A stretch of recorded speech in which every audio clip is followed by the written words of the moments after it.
Welcome, entrepreneurs. In today's session, we'll dive deep into how you can maximize tax savings through health insurance deductions. Health benefits can be a major expense for any business, but with the right strategy, they can also lead to substantial tax savings. We'll cover the key deductions available for self-employed health insurance, health reimbursement arrangements, HRA plans, and the mandates around employer-provided health insurance. We'll also go through real-life examples and a comparison to show you just how much you can save. By the end of this session, you'll have a clear understanding of how to leverage health insurance benefits for your business while staying compliant with tax regulations. Let's get started. Let's begin with the basics of self-employed health insurance deductions. If you're self-employed, you may be eligible to deduct the premiums you pay for health insurance. This includes premiums for medical, dental, and long-term care insurance. Unlike most deductions, you don't need to itemize to claim this one. You can subtract these premiums directly from your gross income, which can significantly reduce your tax liability. Eligibility requirements. You must be self-employed, reporting income on Schedule C. You can't be eligible for an employer-sponsored health plan, either from your own other employment or through your spouse. The deduction is limited to your net profit from self-employment. Let's take Jenny, a freelance graphic designer who pays $7,000 per year in health insurance premiums for herself and her family. Her freelance business earned her $80,000 in net income last year. By claiming the self-employed health insurance deduction, Jenny can subtract the $7,000 she paid in premiums from her taxable income. This reduces her taxable income to $73,000. The lower her taxable income, the less she pays in taxes, which means Jenny will likely save several $1,000s by taking advantage of this deduction. Without the deduction, she would be taxed on the full $80,000, resulting in a higher tax bill. Next, let's talk about health reimbursement arrangements, HRAs. HRAs are a flexible way for businesses, especially smaller ones, to offer health benefits without a traditional group insurance plan. Here's how it works. As an employer, you can reimburse your employees for out-of-pocket medical expenses, including insurance premiums, instead of providing insurance directly. The great part about HRAs is that the reimbursements you make are tax-deductible for your business, and the amounts your employees receive are tax-free.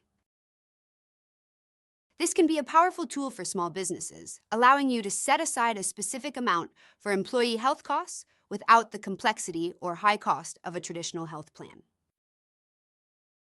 Let's look at Tom, who owns a small landscaping business with 10 employees. Tom doesn't offer a traditional health insurance plan, but sets up an HRA to help his employees with their healthcare expenses. In 2023, Tom budgets $5,000 per employee to reimburse them for qualified medical expenses, including their individual health insurance premiums. In total, Tom reimburses $50,000 to his employees through the HRA. This $50,000 is fully tax-deductible for his business, reducing his company's taxable income significantly. His employees are happy because they receive tax-free funds to cover their healthcare costs, and Tom benefits from the flexibility and tax savings provided by the HRA arrangement. Now let's move on to the Affordable Care Act, ACA, requirements. If your business has 50 or more full-time employees, you are subject to the employer mandate, which requires you to provide health insurance or face potential penalties. Under the ACA, businesses with 50 or more full-time equivalent, FTE, employees must offer health insurance that meets minimum essential coverage standards or pay a penalty known as the employer shared responsibility payment. While smaller businesses, those with fewer than 50 FTEs, are not required to provide health insurance, offering coverage may qualify you for a tax credit. This credit is part of the Small Business Healthcare Tax Credit, which we'll explore in more detail in the next section. Let's compare two scenarios to see how the Small Business Healthcare Tax Credit can benefit you. Scenario A, offering health insurance without the tax credit. In this scenario, you decide to offer a traditional group health plan to your employees, but do not qualify for the tax credit. You'll be responsible for paying a percentage of your employees' premiums. And while these costs are tax deductible, you won't receive the extra benefit of the tax credit.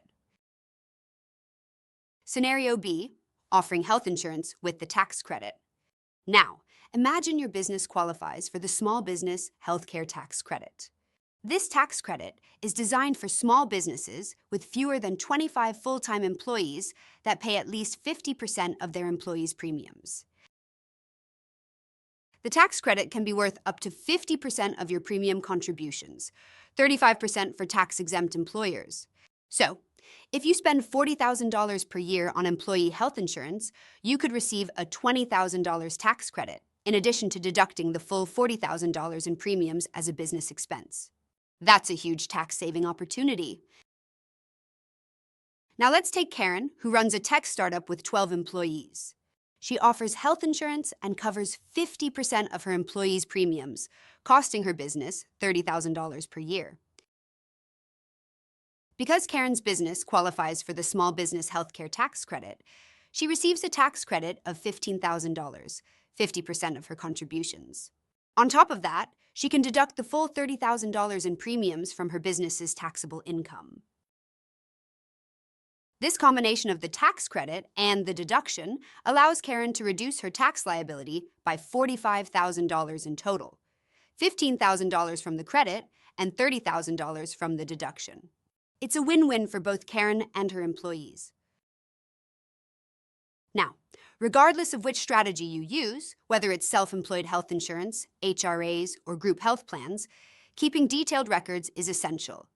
The IRS requires you to maintain receipts and invoices for health insurance premiums paid, reimbursement documentation for HRA plans, including proof of the expenses reimbursed, employee health plan contribution records if you provide group insurance, any relevant forms or calculations to support your tax credits and deductions. This documentation is crucial, especially if you ever face an IRS audit. Proper record keeping ensures that your health insurance deductions and credits are fully supported, allowing you to confidently claim every dollar you're entitled to. Using accounting software can also help track these expenses and simplify the process. In conclusion, maximizing health insurance deductions and leveraging tax credits can lead to significant savings for your business, allowing you to reinvest in growth and employee satisfaction. Let's recap the key takeaways. Self-employed health insurance deductions can substantially reduce your taxable income, provided you meet the eligibility criteria. Health reimbursement arrangements, HRAs, offer a flexible and tax-advantaged way to provide health benefits, especially for small businesses. For larger businesses with 50 or more employees, it's important to understand the ACA employer mandate. And for smaller businesses, taking advantage of the Small Business Healthcare Tax Credit can amplify your tax savings. Whether you're providing health benefits through an HRA or group health insurance, maintaining accurate records is critical for compliance and maximizing your deductions. By understanding and applying these health insurance strategies, you'll be able to optimize your tax savings, enhance your cash flow, and support your employees in a tax-efficient manner. Thank you for joining me today, and I hope this session has provided you with valuable insights into how health insurance deductions and strategies can benefit your business. If you have any questions, be sure to consult a tax professional to ensure you're fully optimizing your health insurance deductions and staying compliant with all IRS regulations.